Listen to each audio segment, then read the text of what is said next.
Hi friends, good morning. ನಾನು ನಿಮ್ಮ Roopa Patil. S, ಶುಭೋದಯ.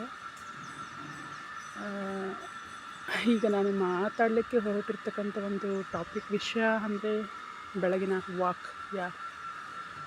ಬೆಳಗ್ಗೆ ಜಸ್ಟ್ ಒಂದು 5-10 ಮಿನಿಟ್ಸ್ ವಾಕ್ ಹೋಗಿ ಬನ್ನಿ. ಮೈಂಡ್ ಎಷ್ಟು ರಿಫ್ರೆಶ್ ಆಗುತ್ತೆ ಗೊತ್ತಾ.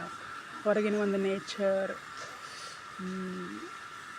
ಬರ್ಡ್ಸು, ಪಕ್ಷಿಗಳ ಒಂದು ನಾದ, ಚಿಲುಪಿಲಿ ಗುಡ್ತಾ ಇರ್ತಾವಲ್ಲ ಪಕ್ಷಿಗಳದನ್ನು ಕೇಳೋದು, ಗಿಡ ಮರಗಳನ್ನು ನೋಡೋದು, ಸುತ್ತಮುತ್ತಲಿನ ಪ್ರಕೃತಿ ಆಹ್ಲಾದನೆ ತಗೊಳ್ತಾ, ಹಾಗೆ ಮೈಂಡಲ್ಲಿ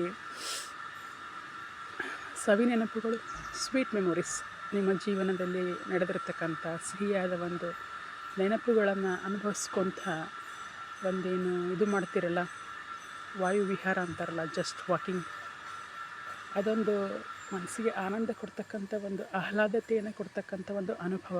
ಮಿಸ್ ಮಾಡ್ಕೋಬೇಡಿ. ಎವ್ರಿಡೇ ಒಂದು 10-15 ಮಿನಿಟ್ಸ್ ಆದರೂ ಬೆಳಗ್ಗೆ ಒಂದು ರೀಫ್ರೆಶ್ ವಾಕ್ ಹೋಗಿ ಬನ್ನಿ. ಪ್ರತಿಯೊಬ್ಬರ ಜೀವನದಲ್ಲೂ ಸಿಹಿ ಕಹಿ ಘಟನೆಗಳು ಇದ್ದೇ ಇರ್ತವೆ. ಬಟ್ ಹೇಗೆ ಮಾಡಬೇಕಂದ್ರೆ, ನಾವು ಹಂಸ ಪಕ್ಷಿ ನೀರನ್ನು ಬಿಟ್ಟು ಓನ್ಲಿ ಹಾಲನ್ನು ಮಾತ್ರ ಹೇಗೆ ತಗೊಳುತ್ತೋ, ಹಾಗೆ ನಮ್ಮ ಜೀವನದಲ್ಲಿ ಇರ್ತಕ್ಕಂಥ ಕಹಿ ಘಟನೆಗಳನ್ನು ಮರೆತುಬಿಟ್ಟು ನಾವು ಸಿಹಿಯಾದದ್ದನ್ನು, ಹಾಗೆ ಪ್ರತಿಯೊಬ್ಬರಲ್ಲೂ ನಾವೊಂದು ಹೇಳೋದಿಷ್ಟೇ, ಪ್ರತಿಯೊಬ್ಬರಲ್ಲೂ ನೆಗೆಟಿವ್ ಪಾಸಿಟಿವ್, ಆದರೆ ನಾವು ತಗೊಳ್ತಾ ಹೋಗಬೇಕು ಅವರಲ್ಲಿರ್ತಕ್ಕಂಥ ಪಾಸಿಟಿವ್ನೆಸ್ನ ಮಾತ್ರ. ಆವಾಗಲೇ ನಾವು ಜೀವನದಲ್ಲಿ ಬಹುಶಃ ಆನಂದವಾಗಿರಲಿಕ್ಕೆ ಸಾಧ್ಯ. ನಂಬಿಕೆನೇ ದೇವರು. ನಂಬಿ ಕೆಟ್ಟವರಿಲ್ಲವೋ ಶ್ರೀಹರಿ ನಿನ್ನ ಅಂತ ಹೇಳ್ತಾರೆ. ನನಗೆ ಯಾಕೆ ಈ ಥರ ಈ ಮಾತುಗಳನ್ನು ಹೇಳಬೇಕು ಅಂತ ಅನ್ನಿಸ್ತಾ ಇದೆಯೋ ಗೊತ್ತಿಲ್ಲ. ಬಟ್ ನನ್ನ ಮನಸ್ಸಿನ ಭಾವನೆಗಳನ್ನು ಹಂಚ್ಕೋತಾ ಇದ್ದೀನಿ, ನನ್ನ ಎಮೋಷನ್ಸನ್ನು. ನಾವು ನಂಬಿದಾಗ ಆ ಪರ್ಸನ್ ಹೇಗೆ ಇರಲಿ, ಆದರೆ ನಮ್ಮ ನಂಬಿಕೆ ಅಚಲವಾಗಿದ್ದರೆ ಆ ದೇವರು ಕೂಡ ನಮ್ಮನ್ನು ಕೈ ಬಿಡಲ್ಲ. ಆ ದೇವರಲ್ಲಿ ವಿಶ್ವಾಸ ಇಟ್ಟರೆ ಯಾವಾಗಲೂ ಆತ ನಮ್ಮ ಬೆಂಬಲವಾಗಿ ಇದ್ದೇ ಇರ್ತಾರೆ. ಅವರ ಆಶೀರ್ವಾದ ನಮ್ಮ ಮೇಲೆ ಸದಾ ಇದ್ದೇ ಇರುತ್ತೆ.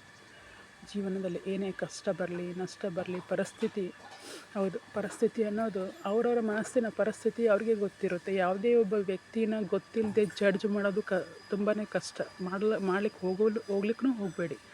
ಯಾಕಂದರೆ ಅವ್ರ ಅನುಭವ, ಅವ್ರು ಅನುಭವಿಸಿದ ನೋವು, ಅವ್ರ ಪರಿಸ್ಥಿತಿ, ಅವ್ರ ಕಷ್ಟ ಅವರಿಗೆ ಗೊತ್ತಿರುತ್ತೆ. ಸಡನ್ನಾಗಿ ಒಬ್ಬ ವ್ಯಕ್ತಿ ಬಗ್ಗೆ ಏನಾದರೂ ಒಂದು ಕಮೆಂಟ್ಸ್ ಮಾಡೋದಕ್ಕೆ ಮುಂಚೆ 100 ಸಾರಿ ಯೋಚನೆ ಮಾಡಬೇಕು. ಹಾಗೆ ಕಾಂಪ್ಲಿಮೆಂಟ್ ಕೊಡೋದಿದ್ದರೆ ಬೇಗ ಕೊಟ್ಬಿಡಿ, ಅವರಲ್ಲಿ ಏನಾದರೂ ಇಷ್ಟ ಆಗಿರ್ತಕ್ಕಂಥ ಕ್ಯಾರೆಕ್ಟರ್ ಇದ್ದರೆ. ಆದರೆ ನೆಗೆಟಿವಿಟಿ ಮಾತಾಡಬೇಕಾದ್ರೆ 100 ಸಾರಿ ಯೋಚನೆ ಮಾಡಬೇಕು. Yes, this is my humble request. Walk ಮಾಡಲಿಕ್ಕೆ ಟ್ರೈ ಮಾಡ್ತಿರಲ್ಲ ಎಲ್ಲರೂ. ಬಾಯ್.